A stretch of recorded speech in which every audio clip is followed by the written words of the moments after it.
కృపను బట్టి మీకు స్తోత్రాలు చెల్లిస్తా ఉన్నాము. దగ్గర మా తండ్రి ఈ స్థలంలో ఎప్పుడు ఆరాధన ప్రభావం మీరు జ్ఞాపకం చేసుకుని గతించిన ప్రభు 6 సంవత్సరాలను బలిష్టమైన రేఖలను భద్రపరిచి ప్రభా నూతన సంవత్సరంలో ఇక పరిచయం మీరు దేవాలయం ప్రభావ మీ ప్రేమ కొరకు వందనాలు చెల్లిస్తా ఉన్నాము. దేవ జరుగుతున్న పరిచయం మీరు దీవించండి, ఫలభక్తిగా చేయాలి. దేవాని రాష్ట్ర యొక్క ప్రయాసము ప్రభా స్థానిక సంఘటనల యొక్క ప్రయాసము మీరు జ్ఞాపకం చేసుకుంటూ రాష్ట్ర ప్రార్థిస్తూ ఉన్నాము. దేవ ధ్యాన శిష్యు కొరకే ప్రభా నీవే చూస్తూ ఉన్నాము. నీ ఆత్మ సహాయం మీరు అనుగ్రహించండి. దేవా చేతాలను పెట్టి స్తుతిస్తూ ఉన్నాము. పాటలో వాక్య దినంలో ప్రభాని పరిపూర్ణ సహాయం అనుగ్రహించండి. మరి ప్రభా 3వ మందిరం ద్వారా దేవ మేము ఏం నేర్చుకోవాలో ప్రభా నీ లేఖనం ద్వారా సూటిగా మీరు మాతో మాట్లాడుతారండి. ఈ దాసు నిలబెట్టుకుని అమూలమైన మాటలు విడుదల చేయమని ప్రార్థన చేస్తున్నాం. అన్ని విషయాల ప్రభా చాలా కృపను తల్లి మీరు మాకు అనుగ్రహించవలసి ప్రార్థన చేస్తూ ప్రారంభం ముగింపు మీ ఆత్మదేశం కోరుకుంటూ ప్రభువు రక్షగా యేసుక్రీస్తు ఘనమైన నామమున పేరట స్తుతించి ప్రార్థించి వేడుకుంటున్నాం తండ్రి. ఆమేన్.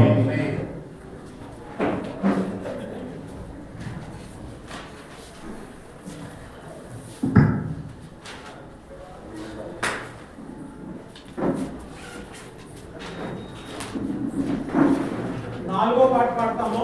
పాట సంఖ్య 4. మాకు తోడుగా నీవు ఉంటివి.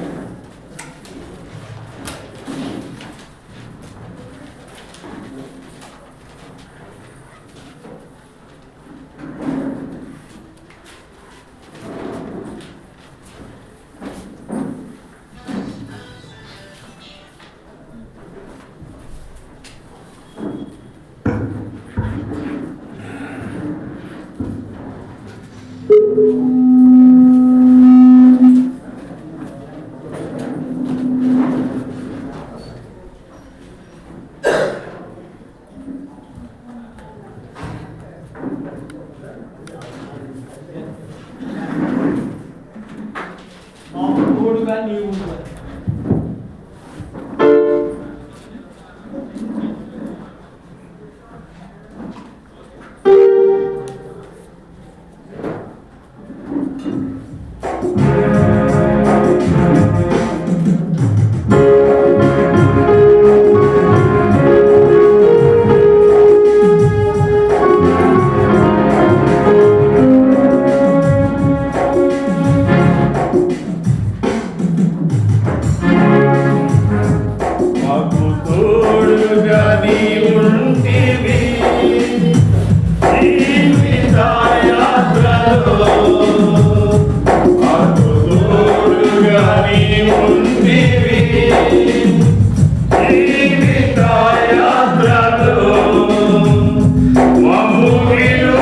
పాటల్లో మొదటి పాట దేవా నీ మందిరం మా కంట్లో తీర్చు.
మూడో పాట పాడదాం.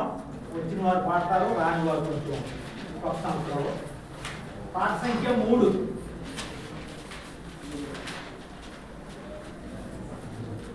పాట సంఖ్య 3 ఒకసారి వినండి, తర్వాత పాట.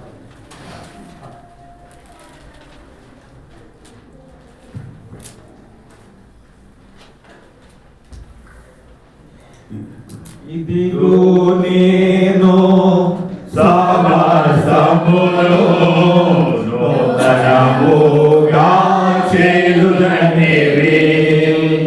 ఇదిగో నేను సమస్తమును నూతనముగా చేయుననివి.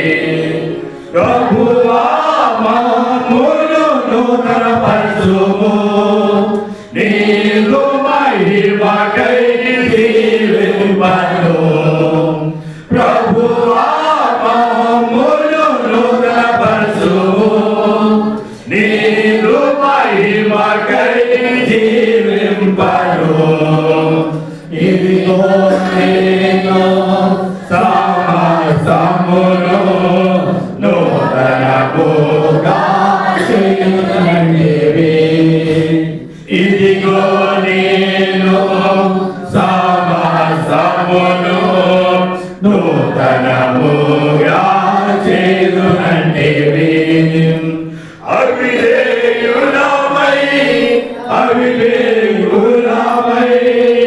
నీదు మహిమను కోల్పోతివి. అవిధేయులమై నీదు మహిమను కోల్పోతివి. ప్రభువా నీదు రక్తముతో కడిగి, ప్రభువా నీదు రక్తముతో కడిగి, నూతన హృదయము దయచేయుము. నూతన హృదయము దయచేయుము. ప్రభువా మమ్మును నూతనపరచుము, నీలో మహిమకై జీవింపను. ప్రభువా మమ్మును నూతనపరచుము, నీలో మహిమకై జీవింపను. ఇదిగో నేను సమస్తమును నూతనముగా చేయుననివి. ఇదిగో నేను సమస్తమును నూతనముగా చేయుదురండి. మేమందరము దావీదు వలె పోగొట్టుకొంటిమి సమస్తమును. మేమందరము దావీదు వలె పోగొట్టుకొంటిమి సమస్తమును.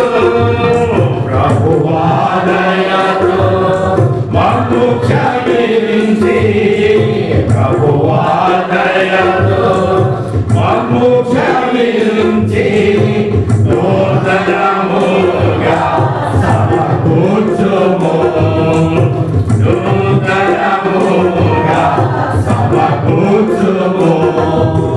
ప్రభువా మమ్మును నూతనపరచుము, నీదు మహిమకై జీవింపను. ప్రభువా మమ్మును నూతనపరచుము, నీదు మహిమకై జీవింపను. ఇదిగో నేను సమస్తమును నూతనముగా చేయుదురండి. ఇదిగో నేను సమస్తమును నూతనముగా చేయుదురండి. విడతలు గొంగళి చీరా పురుగులు తీసివేసిన నీ ఆవరణను, విడతలు గొంగళి చీరా పురుగులు తీసివేసిన నీ ఆవరణను. ప్రభువా మమ్మును విరచిపెట్టగా, ప్రభువా మమ్మును విరచిపెట్టగా నూతన బంధను దయచేయుము, నూతన బంధను దయచేయుము. ప్రభువా మమ్మును నూతనపరచుము, నీదు మహిమకై జీవింపను.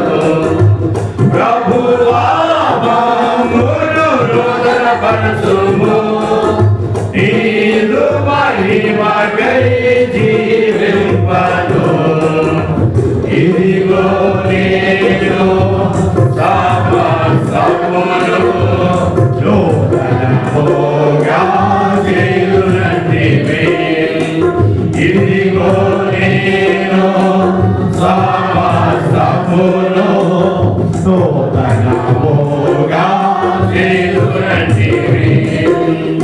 జీవిత యాత్రలో శ్రమలన్నిటిలో భయభీతులలో తుఫానులలో, జీవిత యాత్రలో శ్రమలన్నిటిలో భయభీతులలో తుఫానులలో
సమూహముతో రారాజుగా ప్రభు రారయున్నాడు. వేవేల పరిశుద్ధుల సమూహముతో ప్రభువా నీదు రాజ్యములో నుండా, ప్రభువా నీదు రాజ్యములో నుండా నూతనముగా సిద్ధపరచుము, నూతనముగా సిద్ధపరచుము. ప్రభువా మమ్మును నూతనపరచుము, నీదు మహిమకై జీవింపను. ప్రభువా మమ్మును నూతనపరచుము, నీదు మహిమకై జీవింపను. ఇదిగో నేను సమస్తమును నూతనముగా చేయుదునంటివి. ఇదిగో నేను సమస్తమును నూతనముగా చేయుదునంటివి. అయితే వెనకలు ఉన్న వాళ్ళు అందరూ రండి. లోకల్గా ఉన్న వాళ్ళు ఎవరు రాలేదు, ఇంకా భోజనం అవ్వలేదు. ఇంకొక పాట పాడదాం మీ కొరకు. త్వరగా వచ్చి కూర్చోండి. బయట ఉన్నవారు, ఇంటి దగ్గర ఉన్న వాళ్ళు కూడా వచ్చి మీటింగ్లో కూర్చోండి, రాగలిగిన వారు. మరొక పాట పాడిన తర్వాత వాక్యం చదువుకుంటాం. బయట ఎవరు నిలబడద్దు, అందరూ కూడా వచ్చి లోపల కూర్చోండి, బ్రదర్స్ కానీ సిస్టర్స్ కానీ. 5వ పాట పాడతాము. ఈ పాట పాడిన తర్వాత వాక్యం చదువుకుంటాం. మీకు ఇచ్చిన ప్రతుల్లో పాట సంఖ్య 5. పాట పాడిన తర్వాత వాక్యం చదువుకుందాము.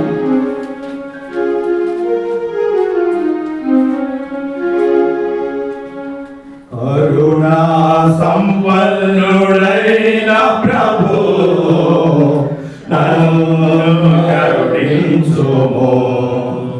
కరుణా సంపన్నుడైన ప్రభు నన్ను కరుణించుము. నీ వాక్యముతో నన్ను ఆదరించుము, నీ మాటలతో నన్ను బలపరచుము. నీ వాక్యముతో నన్ను ఆదరించుము, నీ మాటలతో నన్ను బలపరచుము. కరుణా సంపన్నుడైన ప్రభు నన్ను కరుణించుము. కరుణా సంపన్నుడైన ప్రభు నన్ను కరుణించుము. నా పాపపు అవిధేయతను ఒప్పుకొనుచున్నాను నీ ఎదుట. నా పాపపు అవిధేయతను ఒప్పుకొనుచున్నాను నీ ఎదుట. నీ రక్తముతో నన్ను కడుగుము, ఓ ప్రభువా నన్ను క్షమించుము. నీ రక్తముతో నన్ను కడుగుము, ఓ ప్రభువా నన్ను క్షమించుము. కరుణా నీ వాక్యముతో నన్ను ఆదరించుము, నీ మాటలతో నన్ను బలపరచుము. నీ వాక్యముతో నన్ను ఆదరించుము, నీ మాటలతో నన్ను బలపరచుము. కరుణా సంపన్నుడైన ప్రభు నన్ను కరుణించుము. కరుణా సంపన్నుడైన ప్రభు నన్ను కరుణించుము.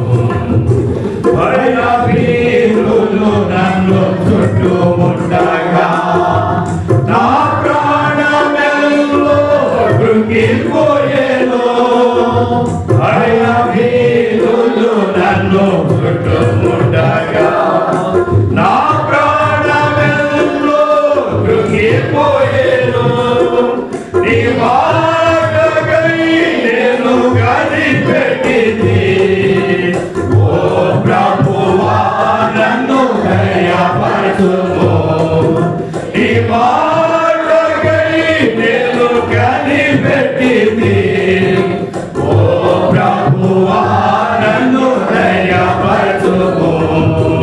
నీ వాక్యముతో నన్ను ఆదరించుము నీ మాటలతో నన్ను బలపరచుము నీ వాక్యముతో నన్ను ఆదరించుము నీ మాటలతో నన్ను బలపరచుము కరుణా సంపన్నుడైన ప్రభువో నన్ను కరుణించుము కరుణా సంపన్నుడైన ప్రభువో నన్ను కరుణించుము విడువను నేనపాయనని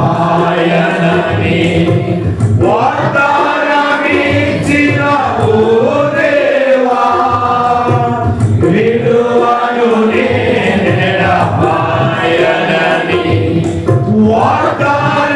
వాగ్దానమిచ్చినవు దేవా నీ హస్తములో నన్ను పట్టుకొని ఓ ప్రభువా నన్ను బలపరచుము నీ హస్తములో నన్ను పట్టుకొని ఓ ప్రభువా నన్ను బలపరచుము నీ వాక్యముతో నన్ను ఆదరించుము నీ మాటలతో నన్ను బలపరచుము నీ వాక్యముతో నన్ను ఆదరించుము నీ మాటలతో నన్ను బలపరచుము కరుణా సంపన్నుడైన ప్రభువో నన్ను కరుణించుము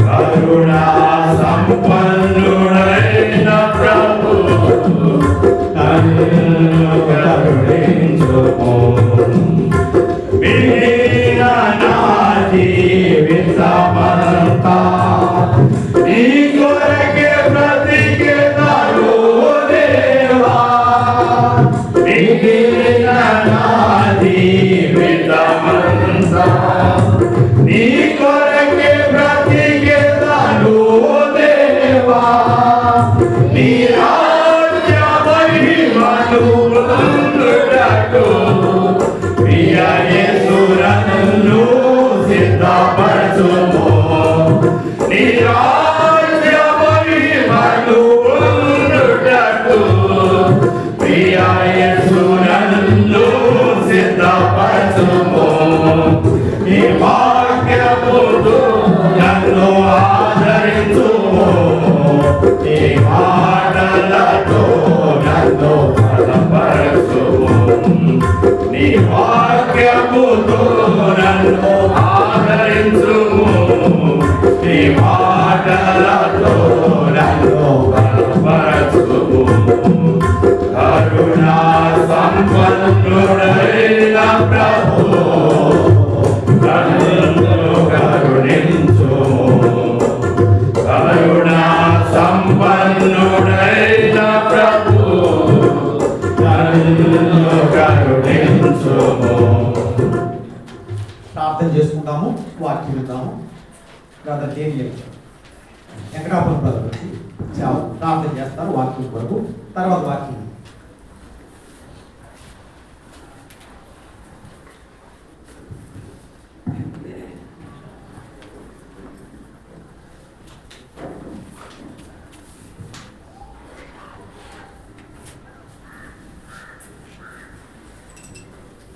మమ్మల్ని మిగిలిగా ప్రేమించిన మా ప్రియ పరలోక తండ్రి ఈ పరిశుద్ధమైన నామమును బట్టి మరొకసారి నీ పాదం పెట్టి చేరి నిన్ను ఆరాధిస్తున్నాము దయకాల సమయం నుండి ఇప్పటివరకు తోడు వచ్చిన ప్రేమ కొరకు వందనాలు మీ రాసుని మీరు మరుగు చేసి దయకాల సమయంలో ఇటు వెతుబడిన ప్రతి లేఖనాన్ని బట్టి నిన్ను కనపరుస్తున్నాను తండ్రి మధ్య సెక్షన్లో కూడా ఈ రాసుని ఎత్తుపడుతుందండి ఈ యొక్క రక్త పోషణలో కడుగుతుందండి మన తండ్రి 3వ మంది గురించి వివరించే సమయంలో అందరితో మాట్లాడండి ఆ హృదయాన్ని దేవుడు ఆలోచన కూడా మీరు తీరుస్తూరండి మీ గ్రూప్లో భద్రపరచండి కనిపించి కనపడి అంధకార శక్తుల ప్రభావం చూపిస్తున్నామని మహిమ ఘనత మీకు ఆరోపిస్తూ ప్రభు మా రక్షణ కుమారుడైన యేసుక్రీస్తు నీ పరిశుద్ధ నామమున ప్రార్థించి స్తుతించి అడిగి వేడుకుంటున్నాం మా తండ్రి. ఆమేన్.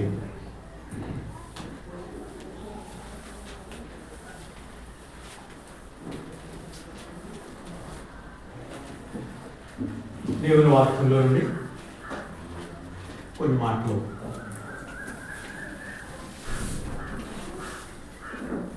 ఎజ్రా గ్రంథం, ఎజ్రా 393 పేజీలో ఉంటుంది. 3వ అధ్యాయం, ఎజ్రా 3వ అధ్యాయం 2, 3, 4 3 వచనాలు అందరం కలిసి చదువుతాము. ఎజ్రా గ్రంథం 3వ అధ్యాయం 2, 3, 4 వచనాలు అందరం కలిసి చదువుతాం. చదవగలిగిన వారందరూ కూడా నాతో కలిసి చదవండి. యెహోజాదా కుమారుడైన యేషువను, యాజకుడైన సంబంధులను, షయల్తీయేలు కుమారుడైన యోబాబును, అతని సంబంధులను లేచి దైవజనుడైన మోషే నియమించిన ధర్మశాస్త్రమును రాయబడిన ప్రకారముగా నామములు అర్పించుటకై ఇశ్రాయేలు దేవుని బలిపీఠమును ఎక్కి వారి దేశమునందు భయపడుచు ఆ బలిపీఠమును పురాతన స్థలమును నిలిపి దాని మీద ఉదయమును అస్తమయమును యెహోవాకు దహన బలులు అర్పించుతూ వచ్చిరి. ఉదయకాలం మనము సొలొమోను యొక్క మందిరాన్ని గురించి విన్నప్పుడు అది పడగొట్టబడింది, బబులోను రాజు దాన్ని కాల్చివేసినాడు, వారి అవిధేయతను బట్టి, మాట వినకపోవటాన్ని బట్టి అది కాల్చివేయబడింది, ప్రాకారములు పడగొట్టబడ్డాయి. అక్కడ ఉండేటువంటి ఆ యొక్క బంగారము, వెండి వస్తువులన్నీ కూడా బబులోనుకు తీసుకొని పోబడ్డాయి అని మనం చదువుతూ వచ్చాం. ఎందుకు అలా జరిగింది అని అంటే, నేను పెందలకడే లేచి వారి యొక్క ప్రవక్తలను పంపించు వచ్చాను, వారు విన్నవారు కాదు అన్నాడు. ఆ కారణం చేత ఆ మందిరం పడగొట్టబడింది. పడగొట్టబడిన తర్వాత ఏం జరిగింది అంటే, ఇశ్రాయేలీలు 70 సంవత్సరాలు బబులోనుకు దాసులుగా, దాసీలుగా చెరపట్టబడి కొనుక్కోబడ్డారు. 70 సంవత్సరాలు. ఈ 70 సంవత్సరాల్లో ఇశ్రాయేలు మందిరము, ఆ మందిరంలో ఉండవలసినటువంటి బలులు, అర్పణలు, ప్రధాన యాజకుడు, యాజకులు, ఈ యొక్క మనం ఉదయం ఉన్నట్టుగా మందిరంలో ఈ యొక్క బలులు అంటే దహన బలి, నైవేద్య బలి, సమాధాన బలి, పాప పరిహారార్థ బలి, అపరాధ ఈ బలులు అంటూ ఏమీ లేవు. యాజకుడు లేడు, నైవేద్యం లేదు, ధూపం లేదు, అన్నీ కూడా 70 సంవత్సరాలు. ఇశ్రాయేలీయులకి ఈ బలులు లేకపోవడం, మందిరం లేకపోవడం, యాజకులు లేకపోవడం అంటే అంతకంటే మరొక నష్టం అంటూ వాళ్ళకి ఏమీ లేదు. కరువుకి, యుద్ధానికి, వీటికి భయపడరు. కానీ దేవునికి దూరంగా ఉండటం అంటే వాళ్ళు చాలా భయపడుతూ వచ్చేవారు. ఉదాహరణ, దావీదు అంటాడు, నేను దేవునికి, దేవుని ప్రజలకు, నా తండ్రి ఇంటి వారికి, మందిరానికి దూరంగా ఉండవలసి వస్తుంది అంటాడు. ఎప్పుడు? సౌలు చేత అరణ్యపడుతుంది. ఆయన అరణ్యంలో ఉన్నందుకు చింత లేదు, కానీ అక్కడ గిబియోనులో ఇప్పుడు మందసం ఉంటూ వచ్చింది. ఆ మందసం లేని స్థలంలో నేను ఉండవలసి వస్తుందని దావీదు బాధపడుతూ వచ్చాడు. అంటే మందిరం అంటే ఇశ్రాయేలీకి అంత ప్రాముఖ్యమైనటువంటిది. అటువంటిది 70 సంవత్సరాలు. మనం ప్రవక్తలు కూడా చెప్పారు, రాబోయే కాలంలో మీకు భోజన పానాలు లేకపోవడం బట్టి వచ్చే క్షామం కాదు, కానీ వారికి మరి వాక్కు, దేవుని దర్శనము లేకపోవడం అని. అలానే మనం చదువుతాం సమూయేలులో, ఆ దినములలో ప్రత్యక్షత అరుదు, దేవుని మాట అరుదు, దేవుని వాక్యము లేదు. ఇటువంటి మాటలన్నీ ఎందుకు పరిశుద్ధాత్మ ఏంటి రాశాడంటే అవి చాలా వాళ్ళకి ప్రాముఖ్యమైనటువంటి విషయాలు మనం వాక్యంలో చూస్తాం. అటువంటిది 70 సంవత్సరాల వాళ్ళకి మందిరం లేకపోయేటప్పటికి చెదిరిపోయారు. ఇశ్రాయేలీయులు ఎక్కడ కూడా అక్కడికి వెళ్ళిపోయారు. ఎటు వెళ్ళిపోయారో తెలియదు. అటువంటి పరిస్థితుల్లో వారికి అక్కడ దానియేలు 9వ అధ్యాయంలో 70 సంవత్సరాలు పూర్తయినాయి అని తెలుసుకుని ఏం చేస్తున్నాడు? ప్రార్థన చేస్తున్నాడు. ఎందుకంటే ధర్మశాస్త్రం లేకపోవడం శాపమట. మీరు దేవుని మాట వినకపోతే మీకు ధర్మశాస్త్రం ఉండదు అని చెప్తాడు. చూడండి, దినవృత్తాంతాలు 2వ గ్రంథం 15వ అధ్యాయం. అక్కడ ధర్మశాస్త్రం లేకపోవడం అనేటువంటిది వారికి చాలా కష్టం. వారు ఓర్చుకునేటువంటిది అంటే సహించేటువంటిది కాదు. కనుక దినవృత్తాంతాలు 2వ గ్రంథం 15వ అధ్యాయం 3వ వచనంలో 2-3 వచనాలు చదువుతున్నాను చూడండి. ఆస దైవజనుడు చెప్తున్నాడు, బెన్యామీనులారా మీరందరూ నా మాట వినడి. మీరు యెహోవా పక్షపు వారైన ఎడల ఆయన మీ పక్షము ఉండును. మీరు ఆయన యొద్ద విచారణ చేసిన ఎడల ఆయన మీకు ప్రత్యక్షమగును. మీరు ఆయనను విసర్జించిన ఎడల ఆయన మిమ్మల్ని విసర్జించును. 3వ వచనం ఎవరైనా చదవండి. నిజమైన దేవుడైనను ఉపదేశం చేయు యాజకులైనను ధర్మశాస్త్రమైనను చాలా దినములు ఇశ్రాయేలుకి లేకుండా ఇది జరిగింది. ఆ ఆసా కాలంలో ఆ ప్రవక్త ప్రవచించాడు. ఏమేమి లేవాటంటే వాళ్ళకి నిజమైన దేవుడైనను ఉపదేశమైనను యాజకులైనను ధర్మశాస్త్రమైనను చాలా దినములంటే 70 సంవత్సరాలు ఒక జీవితమే. వాడికి ధర్మశాస్త్రం లేదు, దేవుడు లేడు, ఇంకోటి ఏంటంటాడు యాజకులు లేదు, ఉపదేశాలు.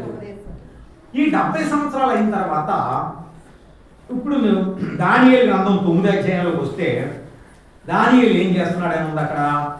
ఆయన ధర్మశాస్త్రాన్ని ఎరిగిన వాడు కనుక ధర్మశాస్త్రం ప్రకారము తాను ఏమి జరగబోతుంది అనేటువంటిది ఎరిగిన వాడు కనుక 9వ అధ్యాయంలో మనం చూస్తూ వచ్చినప్పుడు అక్కడ ఏం రాస్తాడంటే 2వ వచనంలో ఏలుబడిలో మొదటి సంవత్సరం మందు దానియేలును నేను యెహోవా తన ప్రవక్తలకు ఇర్మీయాకు సెలవిచ్చి తెలియజేసినట్లు. చూడండి యెరూషలేము ఎలా ఉంది అది మనం నెహెమ్యాలో కూడా చూస్తాం. ఏమని ప్రాకారాలు పాడైపోయినాయి, అగ్ని చేత కాల్చబడింది, సమాధులు పట్టణం పాడైపోయింది, అక్కడ ఉండేటువంటి ప్రజలు బహుగా శ్రమను నిందను పొందుతున్నారని ఉంటుంది నెహెమ్యా 1వ అధ్యాయంలో. ఆ దేశంలో ఉండే ప్రజలు బహుగా శ్రమ పడుతున్నారట. ఇక్కడేం రాస్తాడంటే యెరూషలేము పాడుగా ఉండవలసిన 70 సంవత్సరములు సంపూర్తి అవుతున్నాయని గ్రంథము వలన అది తెలుసుకున్నాడు. ఇప్పుడు ఈయన ప్రార్థన చేయటం అనేటువంటిది ప్రారంభించాడు. కానీ వాస్తవంగా దేవుడు వాక్యంలో మనం చూస్తూ వస్తే దేవుడు ముందుగానే చెప్పాడు. ఏం చెప్పాడంటే ప్రవచనం ఏంటంటే 70 సంవత్సరాలు దాటిన తర్వాత నేను మరలా మిమ్మలను తీసుకొస్తాను. చూడండి దేవుని వాక్యంలో మనం చూస్తూ ఉంటాము. ఏమంటాడు? ఇర్మీయా గ్రంథం 27వ అధ్యాయం 21వ వచనం ప్రకారం ఇర్మీయా 27:21 యెహోవా మందిరములోను యోధారాజు నగరులోను యెరూషలేములోను ఉపకరణములను గూర్చి ఇశ్రాయేలు దేవుడును సైన్యములకు పేరు యెహోవా ఎలాగ సెలవిస్తున్నాడు. తేబడును దర్శించి తెప్పించి ఈ స్థలంలో వాటిని మరలా చాలు. ఎప్పుడు చెప్పారు ఇది? అక్కడ పోకముందే చెప్తున్నాడు ఇర్మీయా. వాళ్ళు బబులోనికి దాసులుగా కాకమునిపే నేను మరలా తీసుకొస్తాను. చూడండి అక్కడ 29వ అధ్యాయం 10వ వచనం 29:10 యెహోవా ఆజ్ఞ ఇస్తున్నాడు. బబులోను రాజ్యమునకు 70 సంవత్సరములు గతించిన తరువాతని మిమ్మును గూర్చి నేను పలికినటువంటి శుభవార్త నెరవేర్చి ఈ స్థలం. సో ఇప్పుడు మనకు అర్థమైంది ఏంటంటే ఈ ప్రవచనాలన్నింటినీ బట్టి ఇంకా రాశాడు, ఇది మీరు రాశాడు, ప్రవక్తలు అందరూ రాశాడు.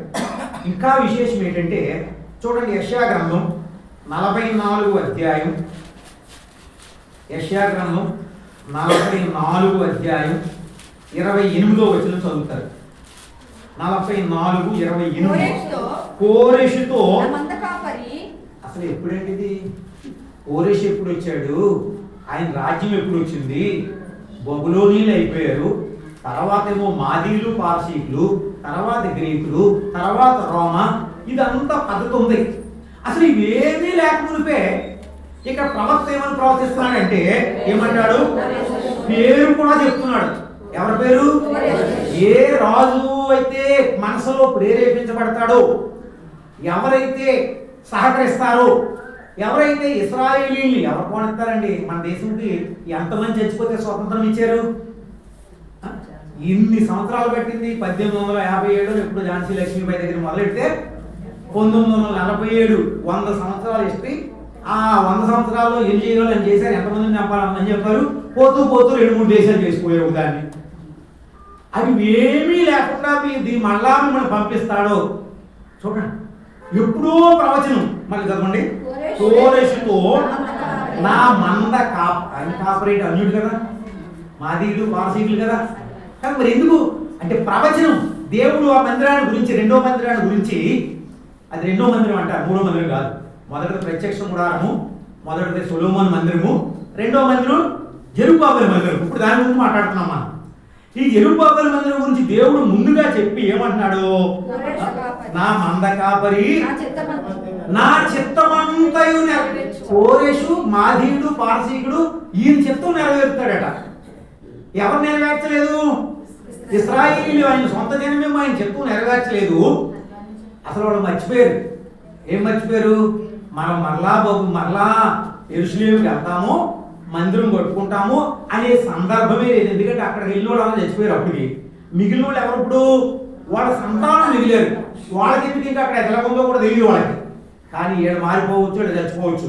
ఎవరున్నారు? దేవుడు ఉన్నాడు కనుక కోరెషు ముందుగానే ప్రవచనం చదవండి.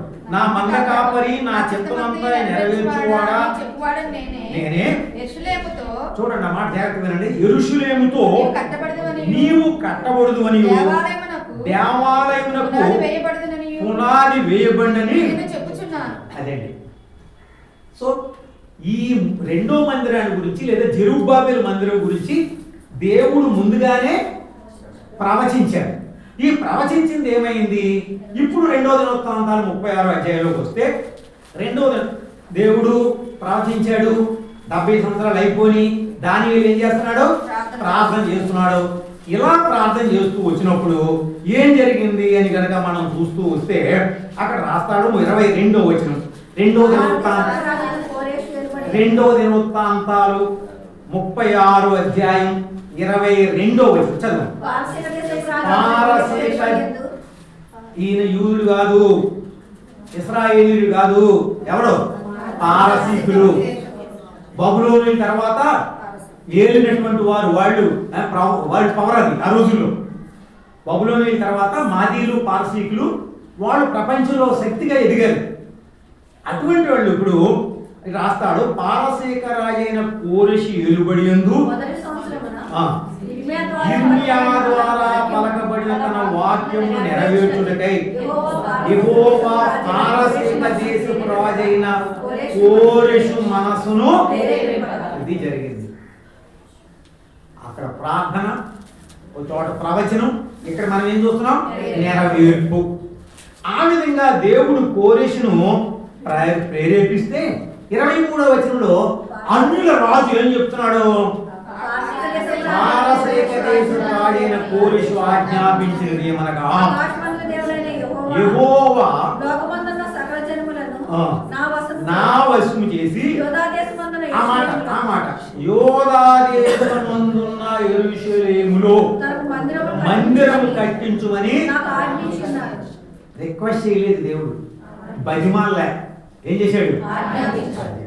దేవుని పనులు ఎలా ఉంటాయో చూద్దాం. సో మూడవ అంటే లేదా జెరుబ్బాబెలు యొక్క మందిరం కొరకై జరిగినది ఏంటి అంటే దేవుడు కోరెషు మనసును ప్రేరేపించాడు, ఆజ్ఞాపించాడు.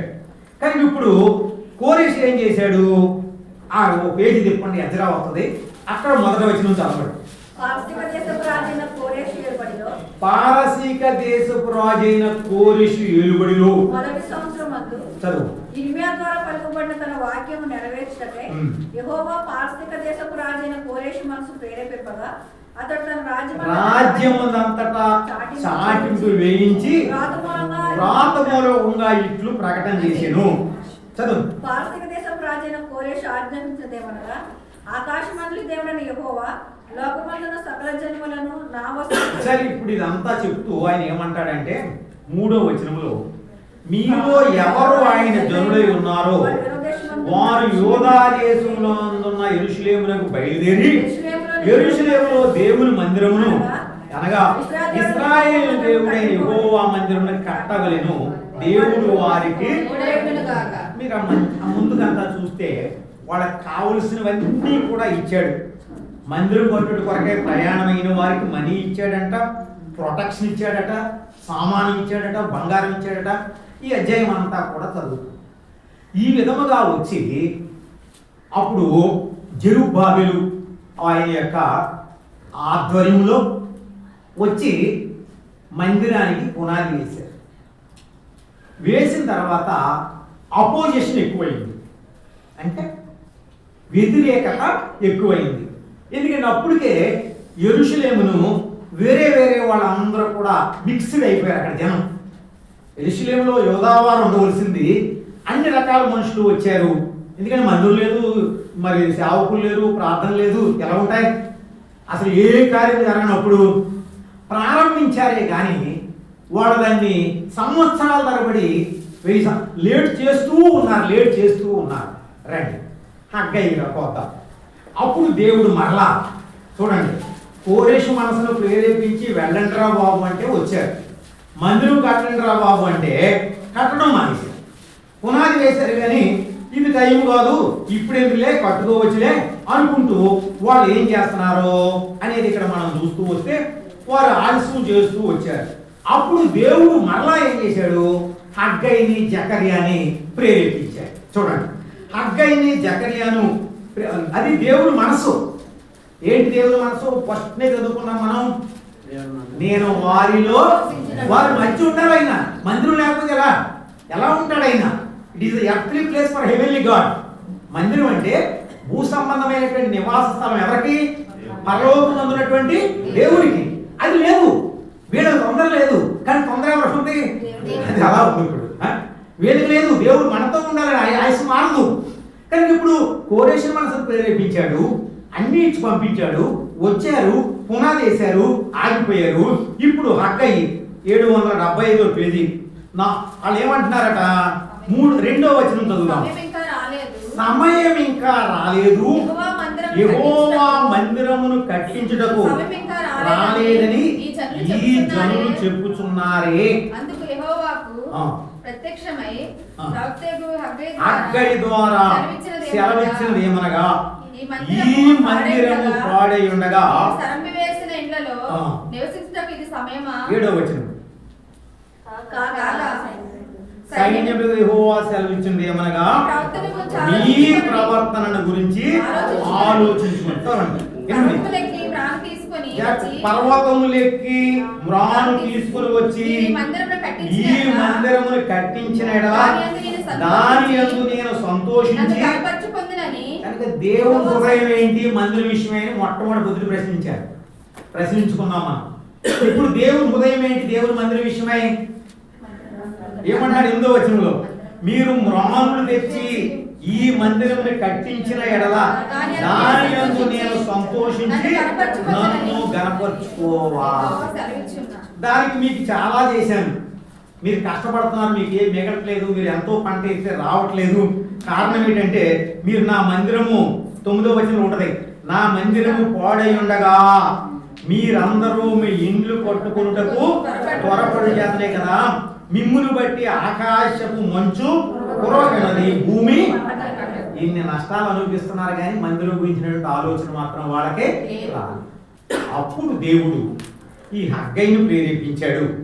ఆ తరువాత దేవుని యొక్క హృదయం ఏంటో వాళ్ళకి ఎంతో స్పష్టంగా అని ఇప్పుడు మరలా 14వ వచనం మరలా చదవండి. అక్కడ యెహోవా యోదా దేశపు అధికారియు షయల్తీయేలు కుమారుడైన జెరుబ్బాబెలు యొక్క మనసును ప్రధాన యాజకుడు యెహోజాదాకు కుమారుడైన యెహోషా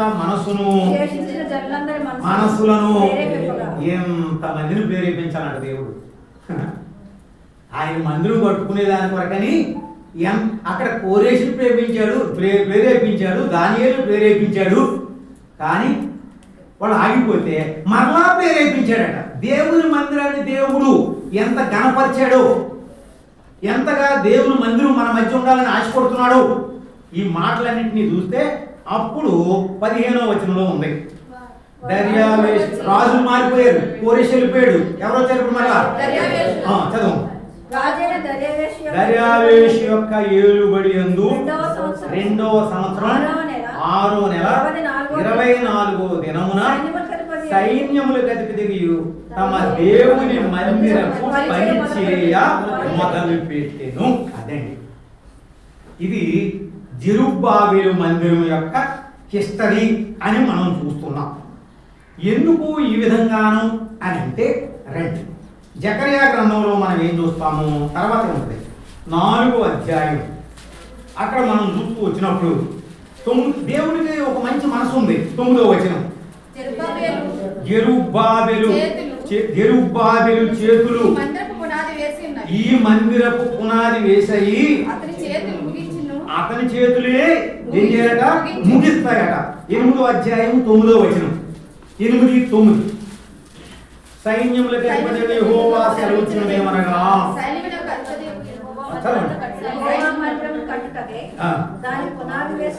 పునాది వేసిన దినమున ప్రవక్తల నోట పలికిన మాటలు వినువారులారా ధైర్యము. సో ఈ విధముగా వారిని ధైర్యపరిచి ఆ పనిని ప్రారంభించారు. ఎజ్రా గ్రంథంలో ముందు మనం ఏం చదివామంటే మందిరం పని ప్రారంభించక మునిపే ముందేం కట్టారు. ముందు మనం చదివాం 3వ అధ్యాయం మొట్టమొదట చూడండి. వాళ్ళ ఆసక్తి ఇప్పుడు మనం గమనిస్తాం. దేవుడు ఇంతమందిని ప్రేరేపిస్తే వాళ్ళు ఏం చేశారన్నదంటే 2వ వచనంలో ఇశ్రాయేలు దేవుని బలిపీఠముని కట్టారట. మందిరానికి అయితే పునాది వేయబడలేదు. 6వ వచనంలో ఉంది. 7వ నెల 1వ దినం నుండి యెహోవాకు దహన బలులు అర్పింపు మొదలుపెట్టి అయితే మందిరం యొక్క పునాది అప్పటికి ఇంకా భయపడి మందిరం వేయలే. మరి ఏం కొట్టుకున్నారు? బలిపీఠం కట్టుకున్నారు. ఎందుకు? చూసారా? సో దేవుడు ఇంతమందిని ప్రేరేపిస్తే ఆ మాత్రపు ఆ ప్రేరణ వారిలోకి వచ్చింది. ఇప్పుడు 5వ అధ్యాయం 16వ వచనంలో అదే ఎజ్రా 5:16లో కాబట్టి వచ్చి యెరూషలేములో నుండి దేవుని మందిరపు పునాదిని వేయించెను. అప్పటి నుండి నేటి వరకు కట్టబడుచున్నను ఇంకను సమాప్తి కాకుండా 6వ అధ్యాయం 15వ వచనం. నేను చెప్పాను, ముందే చెప్పాను మంత్రాలు తక్కువ. 6వ అధ్యాయం 15వ వచనం. దర్యావేషు ఏలుబడి యందు 6వ సంవత్సరమున అదారు నెల 3వ నాటికి మందిరము. అది దీని యొక్క చరిత్ర. ఇంత చాలా తక్కువగా క్లుప్తంగా చెప్పుకుంటూ వచ్చారు. ఇప్పుడు జెరుబ్బాబెలు యొక్క మందిరం చరిత్ర ఎప్పుడు చదివాం మనం? ఆ రోజు సొలొమోను మందిరం పడిపోయినప్పటి నుండి ఇప్పుడు వరకు కూడా చూస్తూ వస్తే ఎవరు ప్రారంభించారు, ఎవరు దాన్ని ఆపేశారు, ఏ విధంగా కొనసాగించబడింది, ఇవన్నీ మనం చూసాం. ఈ విధంగా తిరిగి మందిరము ఏం చేయబడిందట, అది చక్కగా పూర్తి చేయబడింది అనేటువంటి మాట మనం చూస్తూ వచ్చినప్పుడు జకర్యా 1వ అధ్యాయము 16వ వచనములో జకర్యా 1వ అధ్యాయము యెహోవా సెలవిచ్చినదేమనగా నేను వాత్సల్యం గలవాడినై అందులో నా మందిరం కట్టబడును. అదేనా? జకరియా 1:16. యెరూషలేము తట్టు తిరిగి ఉన్నాను. యెరూషలేము విషయమై, సియోను విషయం 14 చివరిలో ఉందండి. యెరూషలేము విషయంలోను సియోను విషయంలోను అధిక ఆసక్తి. సో ఇప్పుడు ఈ మందిరం ఎలా పూర్తి చేయబడింది అంటారు? ఎవరి ఆసక్తి? అది ఈ మందిరము మనుషుల ద్వారా, మనుషుల చేత, మనుషుల కొరకు కాదు. దేవుడే వారిని ప్రేరేపించి దేవుడు వారి ద్వారా ఈ మందిరాన్ని ప్రారంభించాడు. కనుకనే 4వ అధ్యాయంలో మనం ఒక మాట చూస్తాం. 6వ వచనం చదవండి. 4వ అధ్యాయము 6వ వచనం చదవండి. అప్పుడు అతడు నాతో ఇట్లనెను, జెరుబ్బాబెలునకు ప్రత్యక్షమగు యెహోవా వాక్కు ఇదే, శక్తి చేతనైనను బలము చేతనైనను కాక, శక్తి చేతనైనను బలం. 3వ మందిరం ఎలా కట్టబడింది? మొదటి గుడారం ఎలా కట్టబడింది? నేను నీకు చూపించి విధముగా. మోషేతో ఏం చెప్పాడు? నేను ఏమి పైన నీకు ఏది కొనుపరచబడిందో దాని ప్రకారం అన్నాడు. సొలొమోను ఏం చేసి చెప్పాడు? అతని యొక్క ఆసక్తి, అతనికి ఉండేటువంటి ఆధిక్యతలు, వాటిని బట్టి మందిరం కట్టబడింది. ఈ మందిరం చూస్తే కనుక మనం జెరుబ్బాబెలు మందిరము దేవుని ఆసక్తి. దావీదు ఆసక్తి కాదు, సొలొమోను ఆసక్తి కాదు, జెరుబ్బాబెలు ఆసక్తి కాదు, జకరియా, హగ్గయ్య వాళ్ళ ప్రవక్తలు వాళ్ళు ఎంతసేపు చెప్పడము, హెచ్చరించడమే తప్పితే వాళ్ళు పని చేయలేరు. కానీ ఇప్పుడు ఈయన ఏమంటాడంటే, జెరుబ్బాబెలు అతని చేతులే పునాది వేసినవి, అతని చేతులే. ఈ విధముగా మరి ప్రారంభించబడిన తరువాత ఈ ఎజ్రా ఏం చేశాడు? ఇప్పుడు రండి మనం చూస్తాము. ఎజ్రా గ్రంథం 10వ అధ్యాయంలో మొదటి వచనంలో చూస్తే, ఎజ్రా గ్రంథం 10వ అధ్యాయం మొదటి ఏడ్చుచు మనం ముందు మందిరం కూడా చూసాం. 2 మందిరాలు. ఇది మోషే గుడారం గురించి చూసాం, సొలొమోను మందిరం గురించి చూసాం. ఇశ్రాయేలు ప్రజలు ఎవరికి ఏ కష్టం వచ్చినా మొట్టమొదటి పోయి చెప్పుకునేది ఎక్కడ? ఇప్పుడు ఎజ్రా 9వ అధ్యాయంలో చాలా బాధపడ్డాడు. అయ్యో ఇలా పాడైపోయారా, ఇన్నేళ్ళు వీళ్ళ మధ్యలో దేవుని మందిరంలోకి రేవునందుకు ఈ శిక్ష అంతా మా మీదకి వచ్చిందా అని తన 9వ అధ్యాయంలో తన తప్పంతా కూడా ఒప్పుకున్నాడు. ఒక మాట అంటాడు అక్కడ, మాకు రావలసిన శిక్షలో కొంచెమే మాకు ఇచ్చావు. అది 9వ అధ్యాయం 13లో ఉన్నది కదా. మాకు రావలసిన శిక్షలో మందిరం లేకపోతే ఏమవుతుందో, మందిరం కొరకే ఆసక్తి లేకపోతే, మందిరంలో మనం చేయవలసిన పనులు చేయకపోతే ఇక్కడ ఏం జరుగుతుందో చూసినప్పుడు వినా మాకు రావలసిన శిక్షలో కొంచెమే మా మీద ఉంచామని చెప్పి ఇప్పుడు 10వ అధ్యాయంలో ఏం చేస్తున్నాడంటే, దేవుని మందిరము ఎదుట సాష్టాంగపడుచు ఒప్పుకొని ప్రార్థన చేసెను అనేటువంటి మాట చూస్తాం. సరే, ఇది నిర్మాణం పూర్తయింది, బాగుంది. అయితే అందరితో రాబితే మనం ప్రసంగం అంత అవసరం లేదు. మరి ఏం జరిగింది ఇప్పుడు అనేది కనుక మనం చూస్తూ వస్తే, మొదటి మందిరం ఏమైందో చూసాం. షిలోహులో ఆయన తన సంస్థాపన చేసిన మందిరమును విడిచిపెట్టేశాడు. సొలొమోను మందిరం ఏమైందో చూసాం. ఏమైంది? కాల్చబడింది, పడగొట్టబడింది. ఈ మందిరము అసలు వాస్తవంగా చూస్తే ఇప్పుడు ఎక్కడ కానీ మందసము తీసుకొచ్చి మందిరంలో పెట్టినట్టుగా లేదు. సొలొమోను మందిరంలో పెట్టారు, మోషే గుడారంలో పెట్టారు, కానీ మందసం అనేటువంటిది ఇక్కడ ఎక్కడా కూడా పెట్టలేదు. అంటే దేవుని మహిమ మందిరంలోనికి రాలే. కానీ ప్రార్థన చేసుకుంటున్నారు, బలులు అర్పిస్తున్నారు, నైవేద్యాలు చేస్తున్నారు, యాజకులు ఉన్నారు. అవన్నీ కూడా మనం నెహెమ్యా గ్రంథంలో చూస్తాం. యాజకులకి జీతాలు ఇవ్వకపోతే వెళ్ళిపోతే వాళ్ళందరినీ పిలుచుకొచ్చాడు. మరలా వాళ్ళకి ఇవ్వాల్సింది వాళ్ళకి ఇవ్వండి, ఎందుకంటే వాళ్ళ అనుదినము చేయవలసినటువంటి పనులు చెయ్యాలని నెహెమ్యాతో చివరి అధ్యాయంలో 13, 14 అధ్యాయంలో చూస్తే మరలా యాజకత్వం ప్రతిష్ఠించాడు. అక్కడ వాళ్ళు అర్పణలు, బలులు, యాజకులు ఉండాలని చెప్పి నెహెమ్యా చేశాడు. మీరు యాజకులకు ఇవ్వాల్సింది ఎందుకు ఎగ్గొట్టారని చెప్పాడు. ఆ మాట చదువుదాం. అంటే మందిరం మళ్ళా ఏమైపోయిందో తెలియాలంటే ఏం చేయాలి? జెరుబ్బాబెలు కట్టిన మందిరం ఏమైంది, ఎలా వచ్చింది, కాంప్లిసెన్సీ అంటే మందమతుతనం ఎలా వచ్చింది?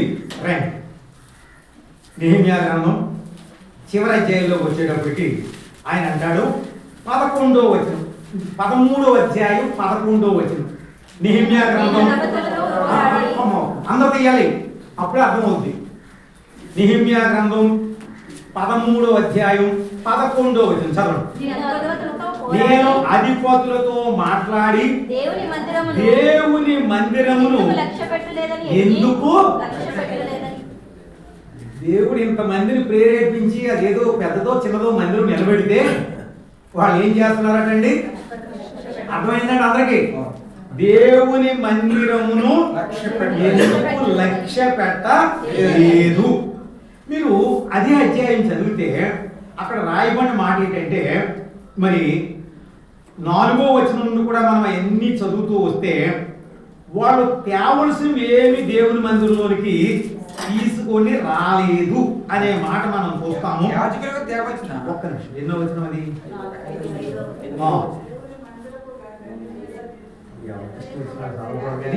సరే, ఇక్కడ పాఠం ఏంటంటే వాళ్ళు తేలేదు గనక మందిరములో ఉండేటువంటి నైవేద్యము ఇవన్నీ ఆగిపోయినవి.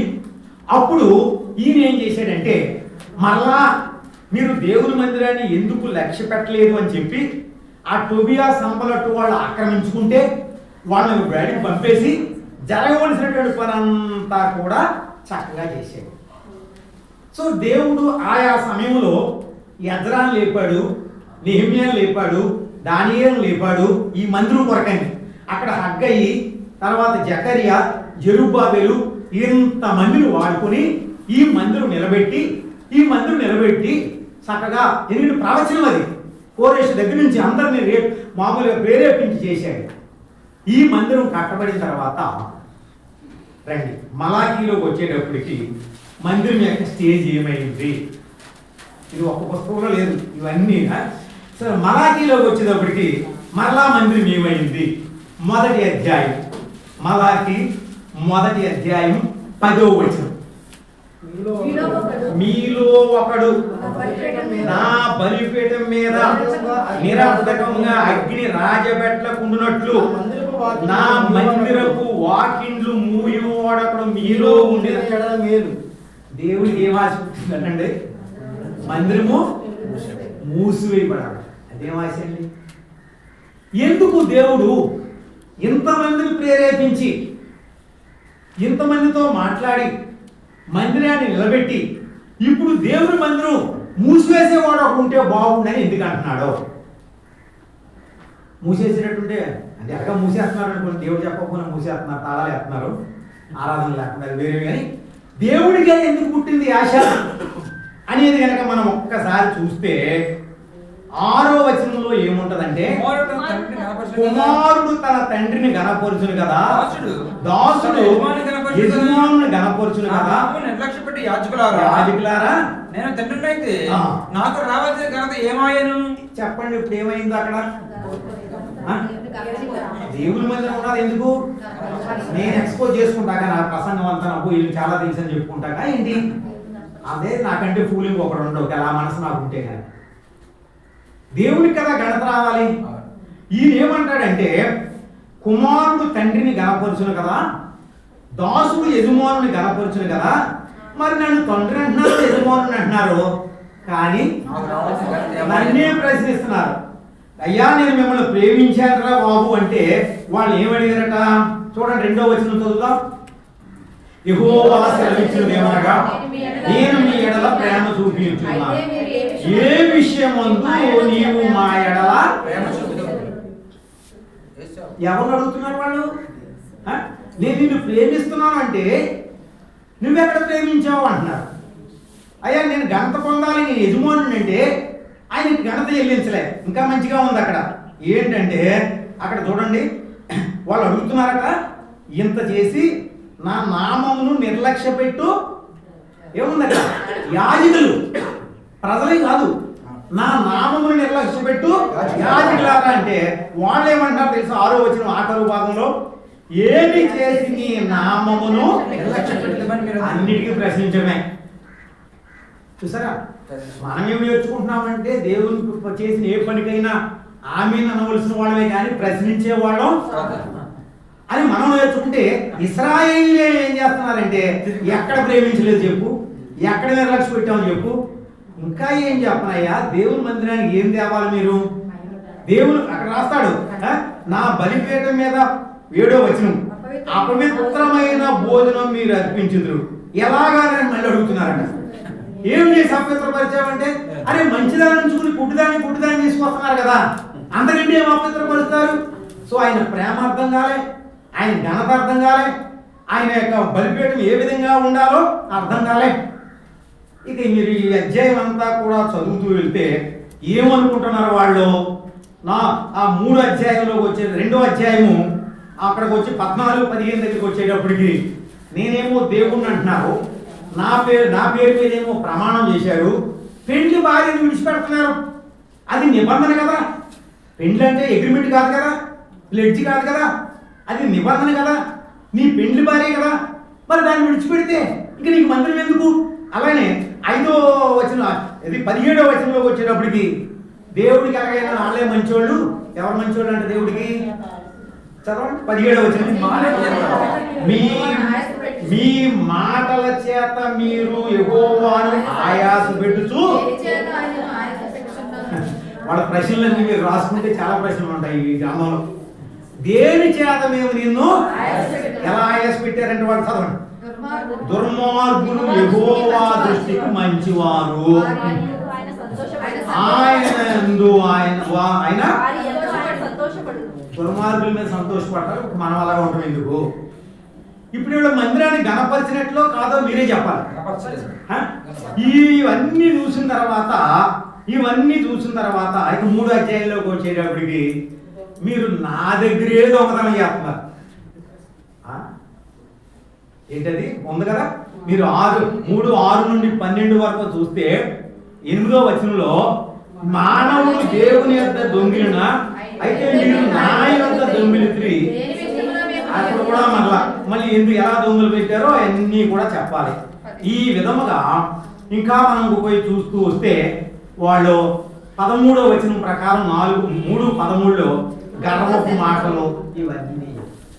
కనుక ఇప్పుడు ఆయన ఏమడిగాడు? నా మందిరపు వాకిళ్లను మూసివేసేవాడు అప్పుడు మీలో ఉంటే మేలు అనేటువంటి మాట మాట్లాడుతూ వచ్చాడు. ఇదండి మందిరం యొక్క చరిత్ర.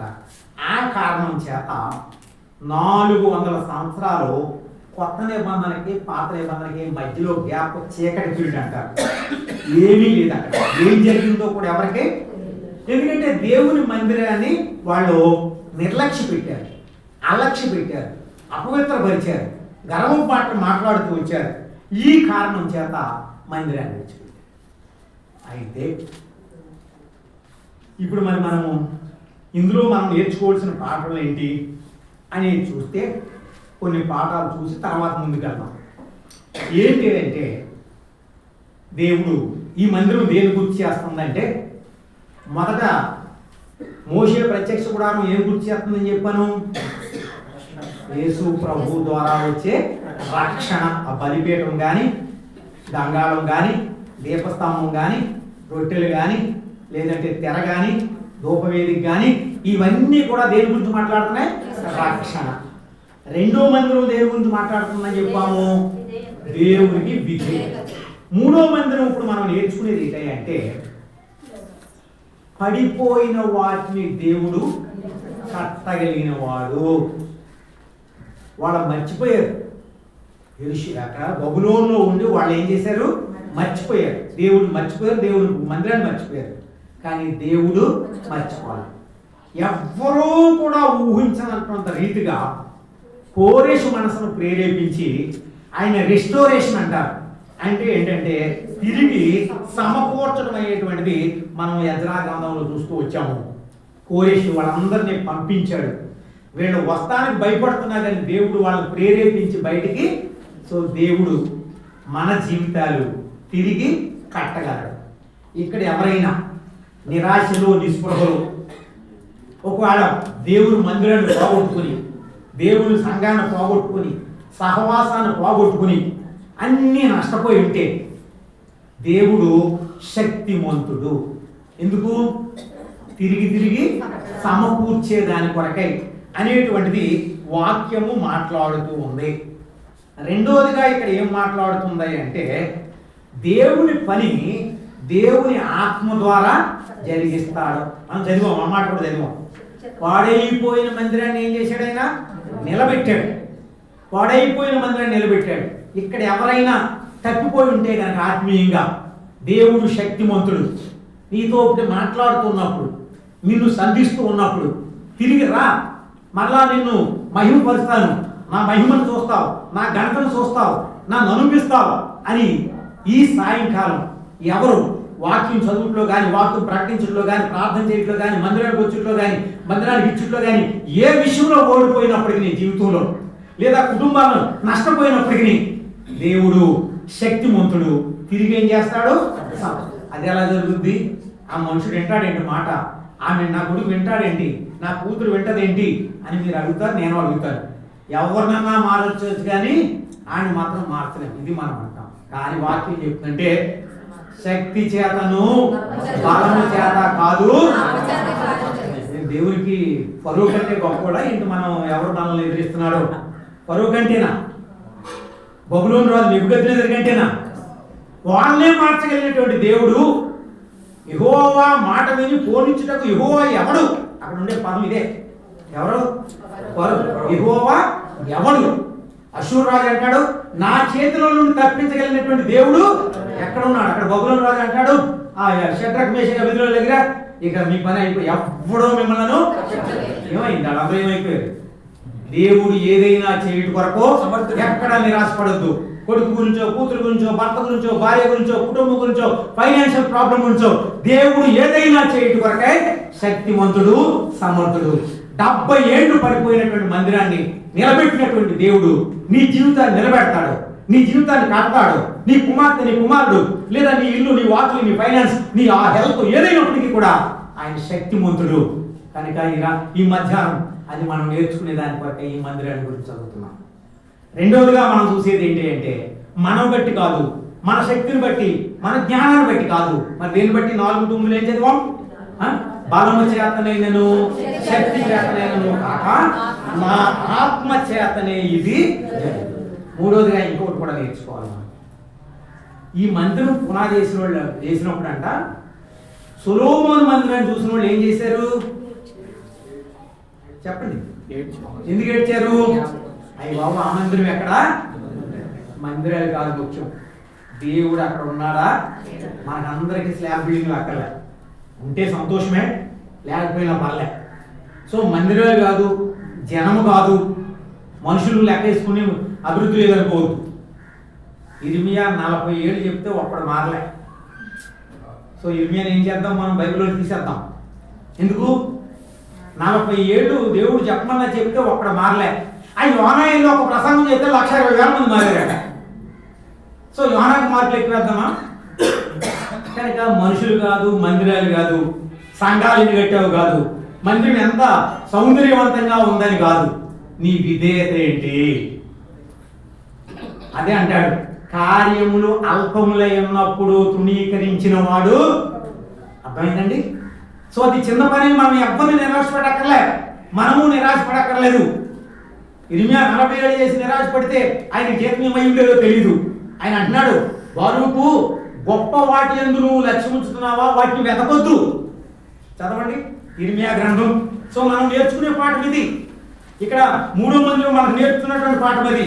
ఏమంటాడో ఆ రాసి ఆయనకి బాధలు ఎక్కువైపోయి బాబు నేను రాయలేను అన్నాడో మరి ఏంటో తెలియదు. కానీ ఇక్కడ దేవుడు ఒక వర్తమానం పంపిస్తున్నాడు ఆ బారూకుని గురించి. 45వ అధ్యాయం 5వ వచనం చూడండి. ఇర్మియా 45:5 చదువు. నీ నిమిత్తము నీవు గొప్ప వాటిని వెతుకుచున్నావా? వెతకవద్దు. కనుక దేవుడు మన మందిరాలు, మన సంఘాలు, మన జనము లేదా లోకంలో అభివృద్ధి పొందడం, పదవులు లేదా డబ్బు, ఆస్తి, ఇల్లు, వాకిళ్ళు వాళ్ళు ఎంత దీవించబడ్డారో కానే కాదు, నీ విధేయత, కార్యములు. అది చిన్న మందిరమో పెద్ద మందిరమో కాదు, కానీ దేవుడు దాన్ని లక్ష్య పెట్టినాడు. మనం ఎరుగుతుంది కదా దేవుని వాక్యంలో కనుక మనం చూస్తే కొంచెములో నమ్మకంగా ఉన్నవాడికి దేవుడు ఏం చేస్తాడట? లూకా 16:10 ఉంటుంది. ఎవరు కొంచెములో నమ్మకంగా ఉంటారో వాళ్ళకి ఎక్కువ వాటి మీద అధికారం. కానీ ఈ కాదు, సో ఈ పాఠం కూడా మనం నేర్చుకోవాలి. ఆ తర్వాత మనం ఇంకా ఏం చూస్తున్నామంటే దేవుడు ఎజ్రాను వాడుకున్నాడే, దేవుడు జెరుబ్బాబెల్ని వాడుకున్నాడే, దేవుడు కోరేషుని వాడుకున్నాడే, గొప్పోళ్ళని ఎవరిని ఎందుకు వాడుకోలేదు? ఎవరు విధేయులు అవుతారో, ఎవరు మాట వింటారో, ఎవరు దేవుని ఆసక్తిని గమనిస్తారో. అర్థమైంది కదా? దేవుని హృదయం ఏంటి, ఈ పని విషయమై దేవుని యొక్క ఆయన యొక్క ఆలోచన ఏంటి, ఆయన తలంపు ఏంటి అనేటువంటిది అక్కడ ఎజ్రా ఎరిగాడు. కానీ నేను ప్రేరేపించాడు, బయలుదేరాడు, నేను వస్తాను రండి అని బయలుదేరాడు. అక్కడ బలిపీఠం కట్టాడు. అపోజిషన్ లేదా? ఎంత అపోజిషన్ ఉందో, ఆగిపోయింది పని. వాళ్ళ అవతల రాజుకి రాశారు, అయ్యా వీళ్ళ కనుక ఈ మందిరం పూర్తి చేశారని నీకు పన్ను కట్టరు, మేము నీ ఉప్పు తిన్నవాళ్ళు కనుక రాస్తున్నాం. గొప్ప ఎంత విధేయతం కలది కనుక మరి రాశారు. రాస్తే పని ఆగిపోయింది. కానీ దేవుడు మరలా కనుక ఎంత అపోజిషన్ ఉన్నా దేవుడు చేయవలసిన పని మీ మధ్యలో మన మధ్యలో చేస్తాడు. భయపడక్కర్లే. అపోజిషన్ లేకపోతే పనే కాదండి మన పనికి. అసలు అపోజిషన్ ఉండాలి. ఇప్పుడు ఈ రోజున జరిగేది ఈ చంపడం, కొట్టడం, తిట్టడం అంటే మనకి అపోజిషన్ కాలం లేదా ఏంటి? అప్పుడు చంపలేదా? తెప్పనే చంపారు కదా. అప్పటి నుంచి ఉంది మరణాలు, ఈ రోజుల్లోనూ ఉన్నాయి. కానీ ఎందుకంటే దేవుడు వీటన్నిటినీ కూడా అనుమతిస్తాడు అనేటువంటి మాట మనం చూస్తున్నాం. కనుక ఇటువంటి పరిస్థితుల్లో వారు దేవుని మందిరాన్ని కట్టుకున్నారు. అలానే మనం కూడా ఎటువంటి అపోజిషన్ వచ్చినప్పటికీ కూడా దేవుడు మన పక్షం ఉండగా మనకు విరోధి. అలానే దేవుడు చక్కటి నాయకులను లేపుకున్నాడు. యెరుబ్బయలు చేతులు పునాది వేసినాయి, ఆయన చేతులే దాన్ని.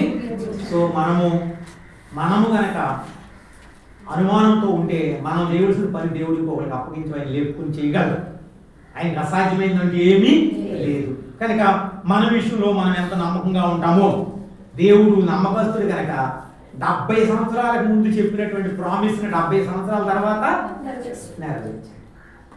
మరి ఆయన ఇచ్చిన వాళ్ళకి నెరవేర్చిన ఆయన మనకు నెరవేర్చడా? దేవుడు మన విషయమై కూడా నెరవేరుస్తాడు. ఈ విధముగా దేవుని వాక్యంలో మనం చూస్తూ వస్తే కనుక ఇప్పుడు ఇది మనము చదివింది జెరుబ్బాబెలు యొక్క మందిరము. ఆ తర్వాత ఏం చేయిందని చదివాం? 40 సంవత్సరాలు చీకటి. అప్పుడు మరి ఎలాగా యేసు ప్రభు యొక్క సంకల్పం, దేవుడి సంకల్పం ఏంటి? మొట్టమొదటి 25:8 నిర్గమం ఫస్ట్ వచనం చదివాం మార్నింగ్. ఏంటది? నేను వారిలో. మరి ఎలా? ఆయన ఉద్దేశం ఫెయిల్ అయిందా, నెగ్గిందా? ఎలా నెగ్గింది? అదే 3 మందిలో అయిపోతే ఎక్కడ నెగ్గింది? ఆ కారణం చేత యోహాను సువార్త 1వ అధ్యాయం 14వ వచనంలో పడతాం. యోహాను సువార్త 1వ అధ్యాయం 14వ వచనం చదవండి. ఆ వాక్యము శరీరధారి అయి కృపా సత్య సంపూర్ణుడుగా మన మధ్య నివసించెను. తండ్రి వలన కలిగిన అద్వితీయ కుమారుని మహిమ వలె. సో ఇప్పుడు దేవుని మహిమను ఎక్కడ కనుగోవాలి? అప్పుడు వరకు ఎక్కడ కనుగొన్నారు? మందిరాల్లో మహిమ చూశారు. ఇక మందిరాలతో సంబంధం లేదండి. ఎందుకంటే కట్టిన మందిరం వల్లగా పాడైపోతుంది. ఆ మందిరాలు చూసి ప్రజలు పాడైపోతారు. అది మోషే గుడారం కావచ్చు, సొలొమోను గొప్ప మందిరం కావచ్చు, చిన్నగా కట్టిన జెరుబ్బాబెలు మందిరం కావచ్చు, ఆయన ఉండడానికి అవకాశమే లేకుండా పోయింది. ఆ కారణం చేత ఇప్పుడు మనం ఆయన మహిమను చూడాలి కదా. ఆయనే మందిరముగా ఆయన అంటాడు, ఈ దేవాలయమును, ఏ దేవాలయం? మన దేవాలయం పడగొడతాడు. ఏ దేవాలయం పడగొడతాడు? ఆయన శరీరాన్ని చూపించి ఈ దేవాలయాన్ని పడగొట్టి 3 దినాల్లో. సో ఆయన ఎలా వచ్చాడు లోకంలోకి? దేవాలయముగా, ఆయన ఆలయముగా, ఆయన మహిమను. సో ఇప్పుడు ఎవరైతే ఆయన కనుగొంటారో ఇక్కడ అంటున్నాడు, తండ్రి వల్ల కలిగిన అద్వితీయ కుమారుని మహిమ వలె మనము ఆయన మహిమను. సో ఎవరమైతే చేర్చుకున్నామో వాళ్ళందరము ఇప్పుడు ఆయన మహిమను ఈ మందిరంలో కాదు, చూసారా, ఇటువంటి మందిరాల్లో కాదు. ఇప్పుడు మనం ఆయన మహిమ చూసేది ఎక్కడ? ఆయనలో. ఆ రోజున మోషే మందిరం మీదకి తేజస్సు వచ్చింది. సొలొమోను మందిరం మీదకి దేవుని తేజస్సు వచ్చింది. ఈ రోజున నీకు నాకు ఆ తేజస్సు ఆ మహిమ కావాలంటే మనం ఎక్కడ పొందుకోగలం? మన ప్రభు అయినటువంటి యేసు క్రీస్తులోనే, మన ప్రభు అయినటువంటి యేసు క్రీస్తులోనే మనం కనుగోగలం. కనుక ఇంకా ఎవరైనా యేసు ప్రభువుని అంగీకరించిన వారు, తమ స్వరక్షకుడిగా స్వీకరించిన వారు ఉంటే దేవుని మహిమను పోగొట్టుకుంటాం. ఇంకా మరి నేను ప్రస్తుతం చెప్పినవన్నీ past temples, present temple, future temple, తర్వాత ప్రభు సమయం ఇస్తే ఎప్పుడని చెప్తాను. ఇప్పుడు నేను ఇప్పుడు గుర్తు చేస్తే నా టైం అయిపోయింది 4:30. కనుక ఇప్పుడు మనము ఇంకా ఎవరైనా ప్రభువుని ఎరగని వారు ఉంటే దేవుడు నీ కొరకు మార్గం సిద్ధం చేశాడు. ఎలాగో తెలుసా? వాళ్ళు ఈ మందిరాన్ని కూడా, ఏ మందిరము? యేసు ప్రభు యొక్క దేహాన్ని కూడా వాళ్ళు ఏం చేశారో మనకు తెలుసు. అతన్ని నలగగొట్టుటకు యెహోవాకు సొగసైన స్వరూపమైన లేనటువంటి వానిగా మహిమతో వచ్చినటువంటి ఆయన 56లో మనం చూస్తాం, నా శృంగార మందిరముని నేను అంటే ఏంటి? I will glorify the glory of God. అంటే దేవుడు ఆయన మందిరాన్ని శృంగారిస్తాడట, మహిమపరుస్తాడట. శృంగారం అంటే మందిరం మహిమ, అంతేగాని వేరే విధంగా తీసుకోకండి. ఆయన అంత మహిమను లోకంలో తీసుకొస్తే లోకంలో మనుషులు ఆయన్ని తృణీకరించారు, కాదన్నారు. మనం ఎరుగుతాం నిరాకారుడుగా, నిర్దయాత్ముల సేవకుడుగా, సొగసైన స్వరూపమైన లేనటువంటి వానిగా, పెరిగేవారి జుట్టు, ఉమ్మేసే వాళ్ళ ముఖం, తర్వాత మరి గుద్దేవారికి వీపు మనం ఎరుగు. ఆ విధముగా అక్కడ రాస్తాడు, అన్యాయపు తీర్పు సహించాడట, భక్తిహీనులతో సమాధి చేయడం. ఎందుకు అంటే ఒక మాట చదవాలి, చదివించండి. ఇంకా ఆయన చనిపోయినప్పుడు ఏముందంటే తెర. ఏంటి తెర అర్థం? ఏంటి తెర? తెర ఎందుకు అక్కడ? మొట్టమొదటి మందిరం మోషే ప్రత్యక్ష గుడారంలో తెర ఎందుకు? అతి పరిశుద్ధ స్థలానికి, పరిశుద్ధ స్థలానికి. ఇప్పుడు ఆ తెర ఏమైంది అంటే అర్థం ఏంటి? ఆ శరీరం, ఆ దేవాలయం. ఏ దేవాలయం? యేసు ప్రభు యొక్క దేహమైనటువంటి దేవాలయం నలగొట్టబడి, చిత్తకొట్టబడి, పొడవబడి, తూట్లుగా చేయబడిన కారణం చేత తెర చిరిగెను. ఆ రోజున ఆ ప్రధాన యాజకుడు సంవత్సరానికి, ఈరోజు నేను 24 గంటల్లో ప్రోటోకాల్ లేదు. ఎప్పుడైనా ఎక్కడైనా ఏ విషయం కొరకైనా వెళ్ళేదాని కొరకై, సమయోచితమైనటువంటి సహాయం కొరకై ధైర్యముతో కృపాసనం వద్దకు చేరుదాము. ఒక గొప్ప ఎమ్మెల్యే గారి ఇంటికి వెళ్తే ఎప్పుడెత్తాడో ఇస్తే ఏమంటాడో, మళ్ళీ రేపు రమ్మంటాడు. ఇది భయాలు. అక్కడ అంటాడు, ఏమంటాడు? భయం లేకుండా సమయోచితమైన సహాయం కొరకై ధైర్యముతో కృపాసనం. కారణం ఆ దేవాలయం ఏం చేశాడైనా పడగొట్టబడింది కనుక తెర చెరిగింది. నీకు నాకు దేవుని దగ్గరికి పోయేదాని కొరకై ఏమైంది? ప్రవేశం అనేటువంటిది. దేవుడు నీ కొరకై చేసిన పని, చేయవలసిన పని అంతా చేశాడు, సమాప్తమైంది అన్నది కదా. It is finish. ఏం ఫినిష్ అయింది?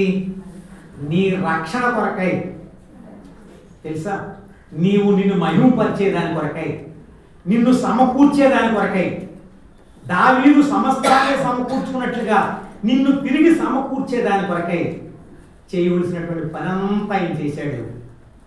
తెర చిరిగింది. దేవుని వద్ద మనకు నిర్భయమైనటువంటి ప్రవేశము. మనము ఎంతగా దేవుని దగ్గరికి వెళ్తున్నాం? ఏదైనా అడ్డుగా ఉందా? 3 మందిరాల గురించి మనం చూసాం. మోషే ప్రత్యక్షపు గుడారము, రెండోది సొలొమోను మందిరం, మూడోది జెరుబ్బాబెలు. ఇవేవి వాళ్ళకి సంపూర్ణమైన రక్షణ ఇవ్వలేదు. ఆ కారణం చేత ఆయన లోకంలోకి వచ్చి నీకు నాకు సంపూర్ణమైన రక్షణ ఇచ్చాడు, సమృద్ధి అయినటువంటి ప్రవేశం ఇచ్చాడు. మనకి ఆయన నిత్యరాజ్యంలో సమృద్ధి అయినటువంటి ప్రవేశం ఇచ్చాడు. ఎరిగిన వారమై మన యొక్క ఈ దేహాన్ని పరిశుద్ధాలయంగా కాపాడుకుందాం. ఎవడైనను దేవుని ఆలయమును పాడు చేసిన ఎడల అది లేకుండా చూసుకుందాం. అప్పుడే ఇదిగో దేవుని నివాసము అక్కడ. అది మన టార్గెట్, అది మన గమ్యం. దాని కొరకే లోకంలో ఉండగా చక్కగా సిద్ధపడదాం.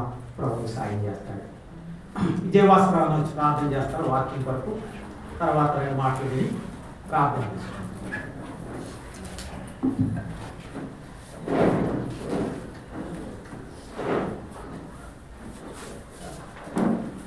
ప్రార్థన చేసుకుంటాం.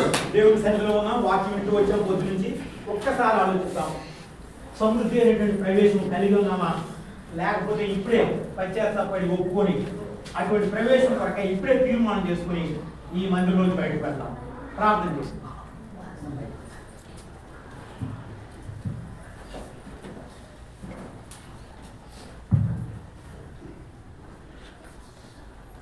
ప్రేమ గల పరలోక తండ్రి, గొప్ప రాజా, నీ పరిశుద్ధమైన నామానికి మీకు వందనాలు, స్తుతులు, స్తోత్రములు చెల్లించుకుంటున్నాం. మహాకాశుడు పట్టదాలు, మహోన్నతుడు, మహాగణుడు, పరిశుద్ధుడు, నిత్యనివాసి, నువ్వు సృజించిన మనుషులతో పాటు నువ్వు నివసించినట్టు వారితో సహవాసం చేయటకు మొదటి కూడా నువ్వు కోరిక అనుకున్నావు కానీ మన తండ్రి. ఏదైనా తోటలో ఆదాము అవ్వంతో చల్లని పూట వారితో గడిపి అనిపిస్తుంది. వారు చేసిన అతిక్రమం వల్ల మన ఆయన మరలా మీరు మోషే ద్వారా ప్రతి కూడా ఏర్పాటు చేయాలని మీరు మాట్లాడినారు. ఆ రకంగా మోషే మీరు చెప్పిన ఆజ్ఞ ప్రకారంగా ఆ ప్రత్యక్ష గుడారాన్ని ఏర్పరిచారు, మందిర క్రమాన్ని ఏర్పరిచారు. ప్రజలు మన ఆయన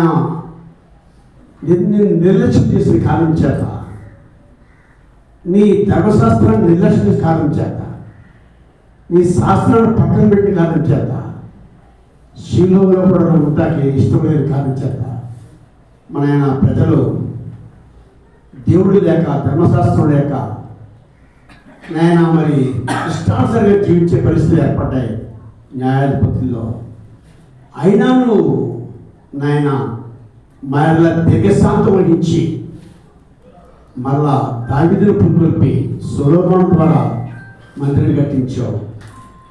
అది కూడా కొంతకాలం తర్వాత మనషేక టైంలో ఆ యొక్క మందిరంలో ఉండరాని అన్య మరి ఆ విగ్రహాలు, ఆ బలిపీఠం కారణం చేత నీవు ఆ మందిరాన్ని బొమ్మలంగా చేతికి అప్పగించారు. నువ్వు పరిశుద్ధుడు కాబట్టి, నీ నామం పరిశుద్ధమైనది కాబట్టి, నీ నివాసం పరిశుద్ధమైనది కాబట్టి నువ్వు పరిశుద్ధమైన కోరుకున్నావే మన తండ్రి. అయినా ప్రజలు నీ పరిశుద్ధం చేరలేకుండా విలువ ఇవ్వలేని కారణం చేత మరలా రెండో మందిని కూడా నాయన మరి కూలిపోయింది, కాలిపోయింది. అయినా మరలా నువ్వు ప్రేమగా వాడు కాబట్టి నేను కోరేష్ ద్వారా, జెరుబ్బాబెలు ద్వారా, హగ్గయి, జకరియా ద్వారా మన ఆయన రెండో మందిని కట్టాక మీరు పురుగొల్పున్నారు. వారు కూడా మలాఖీ టైంలో యాజకులు మన ఆయన నువ్వు కోరిన బిడ్డలు నీకు ఇష్టానుసారంగా జీవించలేదు నాయన. ఆ కారణం చేత ఆ రెండో మందిరం కూడా నీకు నివాసయోగ్యంగా లేపని కారణం చేత నాయన నువ్వు ప్రజలతో దాదాపుగా 400 ఏళ్ళు నువ్వు మాట్లాడుతూ మానేస్తావుగా నా తండ్రి. అయినా యోహాను సువార్త 3:16 ప్రకారంగా నువ్వు ప్రేమమయుడు కాబట్టి నువ్వు ఎంతగానో ప్రేమించిన కారణం చేత నీ ప్రియమైన యేసు క్రీస్తుని మీరు అనుగ్రహించి మన ఆయన పొందిన దెబ్బల చేత నాయన మీరు మా గొప్ప రక్షించేటప్పుడు ఇష్టపడతాను. స్తోత్రం. తన కుమారుని ఎవరైతే విశ్వాసం ఇచ్చారో వారందరూ కూడా నశింపక నిత్యజీవం పొందినట్లు ఆయన ఒక అనుగ్రహించాము. స్తోత్రం. మేము పొందవలసిన దెబ్బలు మీరు పొంది, మేము పొందవలసిన అవమానం మీరు పొంది మన ఆయన మా రోత హృదయాన్ని మీ రక్తంతో కడిగి మా హృదయంలో నీ ఉండడానికి మమ్మల్ని ఒక దేవాలయంలో ఎన్నుకున్నారు.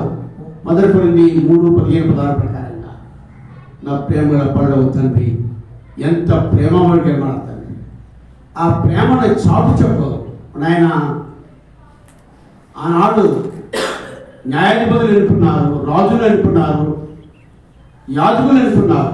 ఈనాడు నీ రక్తము చేత బిడ్డలుగా తమ్ముడు దేవురాజు గారు లాంటి వాళ్ళని, ఎంతోమందిని, భక్సింగ్ గారు లాంటి వాళ్ళని, అయినా మరి అరవింద్ గారు లాంటి వాళ్ళని, సుందర్శన్ గారు లాంటి వారిని ఎంతోమంది మీరు లేపుని నీ ప్రేమని చాటుకు ప్రతినిధిగా ఉంచినారు.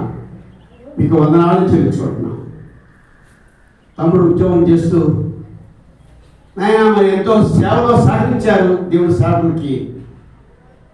అయినా ఉద్యోగం తర్వాత కూడా కొన్ని ఆత్మలు నీ సన్నిధికి తీసుకున్న ఉద్దేశంతో తణుకులో ఎబెనెజర్ ఆరాధన గృహము, తాళపూడిలో మరి మన ఆరాధన గృహము, మళ్ళా ఈ ప్రాంతంలో మన ఆయన ఎల్షడై ఈ ప్రార్థనను నిర్మించి ప్రయాసపడుతున్నారు కుటుంబంతో, వాళ్ళ బామ్మతో సహకారంతో. ఈ ప్రయాసను చూస్తున్నానే మన తండ్రి మీరు వందనాలు చేయించుకుంటున్నా. అయినా ప్రజలు ఇంకా నిర్లక్ష్యంగానే ఉన్నారు కదా మన తండ్రి.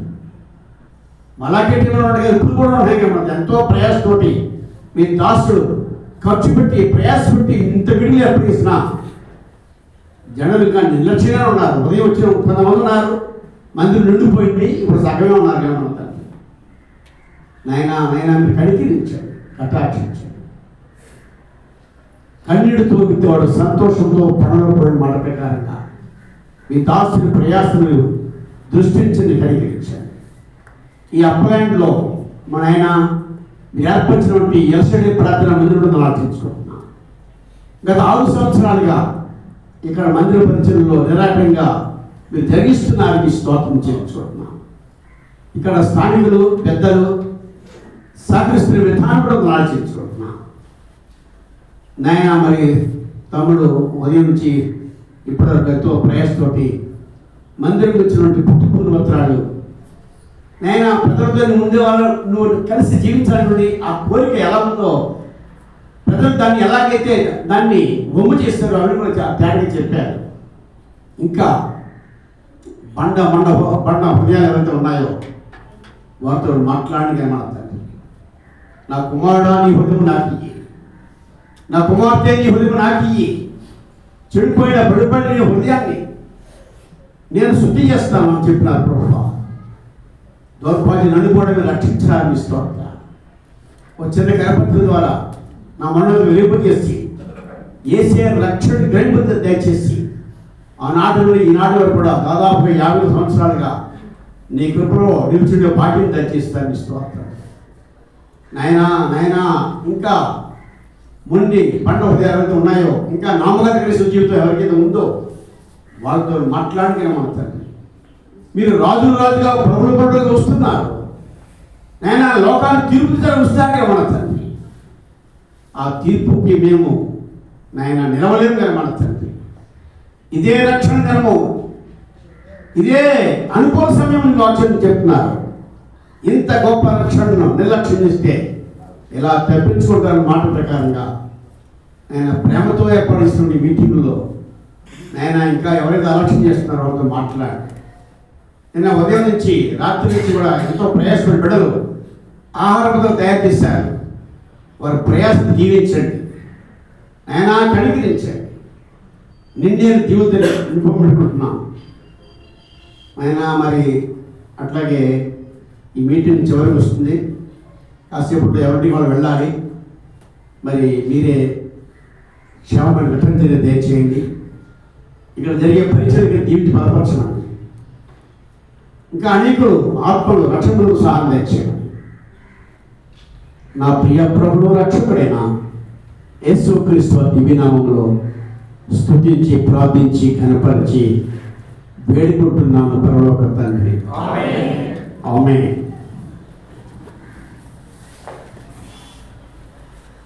ప్రార్థన చేసుకుని ముగించుకుంటాము.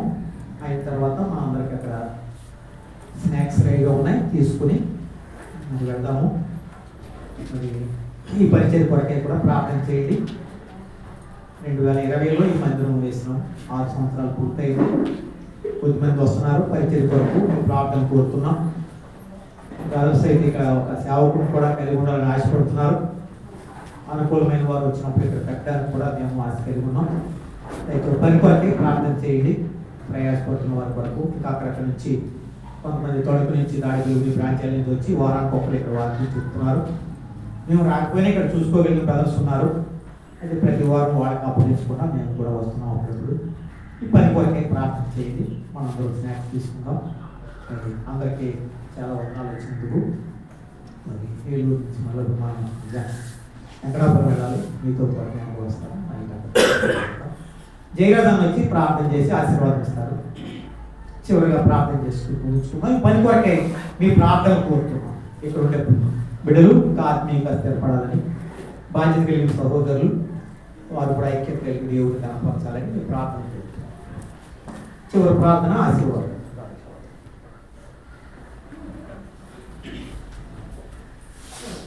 పరిశుద్ధుడైన మా తండ్రి, ప్రేమ కలిగిన మా దేవ, మీకు వేలాది వందనాలు, స్తోత్రాలు, కృతజ్ఞతాస్తుతులు చెల్లిస్తున్నాం. నిన్న నేడు నిరంతరము ఏకరీతిగా ఉన్న మా దేవుడు మీరు, మా రక్షకుడు మీరు, మా విమోచకుడు మీరు. మీకు స్తోత్రాలు చెల్లిస్తున్నాం. దేవుడు నేను తప్ప వేరొక దేవుడు లేడు అని మీరు చెప్పారు. నాకు రావాల్సిన మహిమను విగ్రహములకు చెందని వాళ్ళు అని చెప్పిన తండ్రి, మీకు కృతజ్ఞతాస్తుతులు చెల్లిస్తున్నాను. ప్రభువా, మీ మహాకృపను బట్టి, ప్రేమను బట్టి 2020లో ప్రభా ఈ స్థలంలో ఏర్పాటు చేయబడిన ఎల్షదాయి ఆరాధన గృహం గడిచిన 6 సంవత్సరాలుగా ఈ పరిచర్యలో మీరు ఎంతో గొప్ప దేవుడిగా సహాయపడుతున్నారు. పరిచర్య మీది, మందిరం మీది. ఇక్కడ ఆరాధించున్న ప్రజలు మీ ప్రజలు, మీ స్వరంతం ఇచ్చుకున్నారు. ప్రభువా, వారి యొక్క స్తుతి ఆరాధనలు మీరు ఆక్రమించుచున్నారు. అందును బట్టి మీకు స్తోత్రాలు. ప్రభువా, ఈ 6 నిండు సంవత్సరాలుగా వీళ్ళ పక్షాన మీరు చేస్తూ వచ్చిన ప్రతి మేలును బట్టి వందనాలు. ప్రతి సంవత్సరము పరిచర్య పక్షాన మీరు అనుగ్రహిస్తున్న మీ కృపలన్నిటికై మీ నామాన్ని ఎంతగానో స్తుతిస్తున్నాం. ప్రభా, 6 నిండు సంవత్సరాలు కాపాడి 7వ సంవత్సరంలోకి ప్రభా ఈ పరిచర్యను ప్రభా అడుగు పెట్టించడానికి మీరు ఇష్టపడ్డారు. మీకు స్తోత్రాలు ప్రభా. స్థానికంగా ఇక్కడ బాధ్యత కలిగి ఉన్నటువంటి బిడ్డలైన వారిని బట్టి మీకు స్తోత్రాలు, వందనాలు. వారిని మీరు బలపరచండి. మరింతగా ఈ యొక్క పరిచర్యలో వారిని మీరు వాడుకోండి. అలాగే ప్రభా, ఎబినేజర్ ఆరాధనకు తణుకు నుంచి ప్రభా నీ దాసుడు దేవరాజు అన్న చదువుకుని వారు ఈ పరిచర్య కొరకు వారు చేయించిన ప్రత్యేకమైనటువంటి ప్రయాసతో కూడిన సహకారాన్ని బట్టి మీకు వందనాలు. వారిని కూడా మీరు ఎంతగానో బలపరచండి ప్రభా, దీవించండి, మీ కృప చూపండి. ఈ ఎల్షదాయి ద్వారా ఈ పరిసర ప్రాంతాల్లో ప్రభా బలముగా స్వార్థ ప్రకటించబడటానికి సహాయం చేయండి. ప్రభా, నూతన ఆత్మలు, నూతన కుటుంబాలను మందిరానికి నడిపించండి. ఈ పరిచర్యను మీ మహిమతో నింపండి. ప్రభా, మీకు స్తోత్రాలు. అలనాడు ప్రభా నీ ప్రజల కొరకు మీరు ఐగుప్తుల నుంచి ప్రభా విమోచించి బయటికి తెచ్చుకున్న నీ ప్రజల కొరకు ప్రత్యక్ష కూడా ఆరాధించారు. మీకు వందనాలు. ఆ మీదట ప్రభా వారి కొరకు ప్రభా సొలొమోను ద్వారా మందిరాన్ని ఇచ్చారు. ఒక ఉన్నతమైన గొప్ప మందిరం, ఘనమైన మందిరం. ఆ మందిరం మీ మహిమతో నింపబడింది. మీకు స్తోత్రాలు. ఆ మీదట ప్రభా తండ్రి మరలా జెరుబ్బాబెలు మందిరాన్ని ఇచ్చారు. మీకు స్తోత్రాలు. అది కూడా ప్రభా తండ్రి ఆయన మరలా తిరిగి చరిత్రలో ప్రభా తండ్రి రాజమరణ ఆయన నిర్వీర్యంగా కనిపిస్తున్నా మీరెంతో గొప్ప దేవుడుగా, నమ్మదగిన దేవుడుగా మీరే ఈ భూమి మీదకి ఆయా కృపాసత్య సంపూర్ణంగా దిగి వచ్చారు, మా మధ్యలో వసించారు. మీకు వందనాలు, స్తోత్ర. ఈ ఆలయమును పడగొట్టండి, 3వ దినమున లేపుతానని మీ దేహం అనే ఆలయం గురించి చెప్పారు. ఆలయముగా మీరే మా మధ్య ఉన్నారు. అందును బట్టి మీకు స్తోత్రాలు, కృతజ్ఞత, వందనాలు.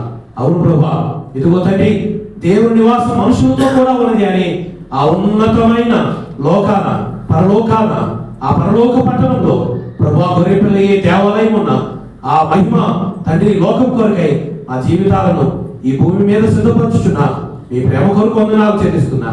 ప్రభా దయ చూపించండి.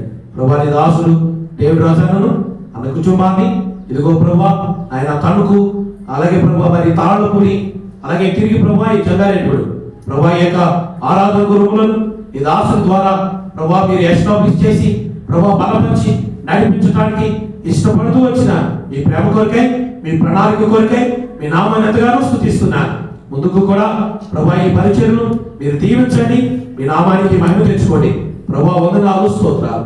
ఇదిగో ప్రభా ఇక్కడ ఆరాధించుచున్న ప్రజలైన వారిని మీరు బలపరచండి, వారి క్రమాలను దీవెనకరంగా జరిగించండి. బైబిల్ స్టడీ కానీ, ప్రేయర్ మీటింగ్ కానీ, ఫాస్టింగ్ ప్రేయర్ కానీ, ఏమైతే బిడ్డలు కలిగి ఉన్నారు సిస్టర్స్ మీటింగ్ కానీ, వాటన్నింటిని కూడా మీరు దీవెనకరంగా జరిగించండి. ఇక్కడ ఉన్న ప్రజలైన వారిని మీరు ఆత్మలో ఎంతగానో బలపరచండి, ఉజ్జీవంతో నింపండి, మీ యొక్క కృప చేత బలపరిచి నడిపించండి. వందనాలు స్తోత్రాలు ప్రభు. ఆయా స్థలాల నుంచి, సమీప దూర ప్రాంతాల నుంచి రాగలిగిన పరిశుద్ధులైన ప్రజలందరి బట్టి కూడా మీకు స్తోత్రాలు చెల్లిస్తూ ఉన్నాను. అలాగే ప్రభు మరలా రాత్రికి వెంకటాపురం యెహోవా షమాను ఆధారంగా చేసుకుని ఈ దాసు డానియేల్ కలిగి ఉండేటటువంటి కృతజ్ఞతాపూర్వక సమయం కూడా ఎంతో దీవెనకరంగా జరిగించమని వేడుకుంటూ, నీ దాసు దేవరాజాను రాత్రి కూడా మీరు బలపరుచుకొని ప్రభా మీ యొక్క అభిషేకమును కొనసాగిస్తూ మీ మాటలు నీ దాసు నోట నుండి విడుదల చేయమని వేడుకుంటూ, యేసు క్రీస్తు ప్రభు వారి అతి శ్రేష్టమైన ఘనమైన హెచ్చించబడిన పూజనీయమైన నామంలో ప్రార్థించి స్తుతించి బ్రతిమలాడి వేడుకొనుచున్నాము పరమ తండ్రి. ఆమేన్. తొట్టిల్లకుండా మిమ్మల్ని కాపాడుటకును, తన మహిమ ఎదుట ఆనందంతో మిమ్మల్ని నిర్దోషులుగా నిలవబెట్టుటకును శక్తిగా మన రక్షకుడైన అద్వితీయ దేవునికి మన ప్రభువైన యేసుక్రీస్తు ద్వారా మహిమయు మహాత్యమును ఆధిపత్యమును అధికారమును యుగములకు పూర్వమును ఇప్పుడును సర్వయుగములను కలుగును గాక. ఆమేన్. మీ వలన జయమును మేము ధన్యులము, మీ వలన జయమునందు మేము ధన్యులము. మా దేవుని ఆలయములో స్తంభముగా నిలిచెదవు, మా దేవుని ఆలయములో స్తంభముగా నిలిచెదవు. ఒక్క దినము గడుపుట 1000 దినముల కంటే మాకు ఎంతో శ్రేష్టము. ఒక్క దినము గడుపుట 1000 దినముల కంటే మాకు ఎంతో శ్రేష్టము. దేవాని మందిరం మాకు ఎంతో ప్రియము. దేవాని మందిరం మాకు ఎంతో ప్రియము. Praise the Lord. Thank you.